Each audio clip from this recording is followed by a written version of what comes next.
బాధితుల తరపున వచ్చిన అడ్వకేట్ ఇది మీరు నిజంగా అవమానించడం, బాధితుల తరపున వచ్చిన అడ్వకేట్ ఇది నిజంగా అవమానించడం. మీడియా మిత్రులు అందరూ కూడా గమనించండి.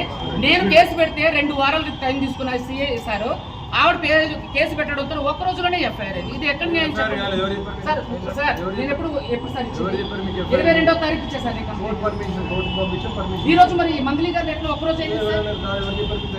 నాకు ఫోన్ చేశారు కదా, ఏఎస్ఐ గారు ఫోన్ చేశారు సార్. నిజంగా సార్ ఇది చాలా అన్ఫేర్ సార్. మేము కూడా కెమెరాస్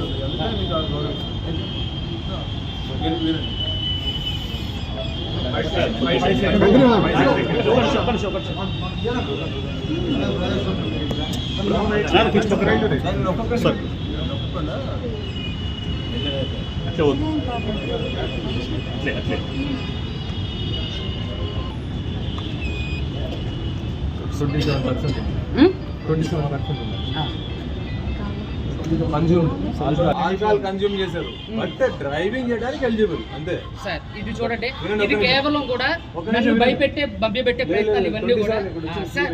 ఇవన్నీ కూడా భయపెట్టి మభ్యపెట్టే ప్రయత్నాలు. ఇప్పుడు తాగాను మరి అదే కదా సార్. మీరు సార్ నేను కూడా లేగలిగెళ్తా సార్, నేను కూడా లేగలిగెళ్తా. I'm advocate, I'm not a normal person. I know everything about in this society sir. మీరు నన్ను బెదిరించారు. ఇప్పుడు పోలీసులు సార్, మీడియా మిత్రులందరూ కూడా చూడండి, పోలీస్ సార్ వాళ్ళు నన్ను బలవంతంగా ఆల్కహాల్ టెస్ట్ చేశారు. నేను వెహికల్ చేస్తే, నేను ఏమైనా వెహికల్ నడుపుకుంటే సార్ నన్ను ఆల్కహాల్ టెస్ట్ చేశారా? ఎందుకు అంటే పోలీస్ స్టేషన్ లీగల్ ప్రొసీజర్ తెలియదు అనుకుంటా. వెహికల్ డ్రైవింగ్ చేస్తేనే టెస్ట్ చేయరు. వెహికల్ డ్రైవింగ్ తాగి పోలీస్ స్టేషన్కి వస్తే పబ్లిక్ ప్లేస్ లో ఇప్పుడు తాగాను. ఇప్పుడు ఎక్కడ తాగాను చెప్పింది ఎప్పుడు? ఏమండి నైట్ ఆల్కహాల్ తీసుకుంటే ఏమండి నైట్ ఆల్కహాల్ తీసుకుంటే అది కరెక్టా కాదా మీరు చెప్పండి. అది తప్పంటారా? ఇప్పుడు ఎవరో కూడా ఏమండి ఇది ఎంత పక్కదారి పట్టించడానికి పోలీసులు చేసే చర్య. దయచేసి చూడండి, దాదాపుగా చూడండి 10 సైకిల్ కాల్స్ చేసింది. చూడండి, ఇది మీడియా మిత్రులందరికీ నేను చూపిస్తాను. ఆ రోజే ఏది పూజారి నాగేశ్వర గారి ఇంట్లో నేను మొత్తం మాట్లాడాక మీరు క్వశ్చన్స్ చేయండి సార్. అయితే పూజారి నాగేశ్వర గారి దగ్గర ఏదైతే మీటింగ్ జరిగిందో దాంట్లో నేను ఒప్పుకోలేదు. దాంట్లో ఒప్పుకున్నప్పుడు నాకు ఎన్నిసార్లు కాల్స్ చేసిందో చూడండి. అదే విధంగా ఈ రోజు నేను ఊరికినే ఏది కూడా చేయట్లేదండి. మా దగ్గర బాధితులు ఉన్నారు.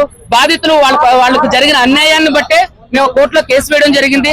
అదే విధంగా మంగ్లీకి ఆపోజిట్ లో నన్ను మంగ్లీ బెదిరించిన కేసు కూడా మన ఇదే పంజాగుట్ట పోలీస్ స్టేషన్ లో ఎఫ్ఐఆర్ చేయడం జరిగింది. అదే విధంగా ఎవరైతే బాధితులు ఉన్నారో వాళ్ళు కూడా చంపేస్తామని బెదిరించేది మంగ్లీ. సో వాళ్ళని కూడా ఈ రోజు పంజాగుట్ట పోలీస్ స్టేషన్ లో మేము పంజాగుట్ట పోలీస్ స్టేషన్ లో వాళ్ళ మీద కేసు వేస్తున్నాం. ఏమంటే నేను ఎప్పుడు కూడా నిరాధారమైనటువంటి ఆరోపణ చేయడం లేదు. నేను సాక్ష్యాన్ని తీసుకొచ్చాను. మంగ్లీని ఒక్క సాక్ష్యం చూపించమనండి. అడ్వకేట్ సుబ్బు బెదిరించింది అని అంటే ఏదైనా మాట్లాడితే నేను బంజారా బిడ్డని, అదే నేను కులం కార్డుని వాడుతున్నారు. దయచేసి ఇది మంచి పద్ధతి కాదు. ఇప్పుడు అడ్వకేట్ సుబ్బు మీద కేసు పెట్టిన మంగ్లీ ప్రధాన నిందితుడు రమావతి మధు మీద ఎందుకు కేసు పెట్టడం లేదు? ఇదందరూ కూడా మీడియా సముఖంగా నేను అందరికీ తెలియజేస్తున్నా. ఇప్పుడు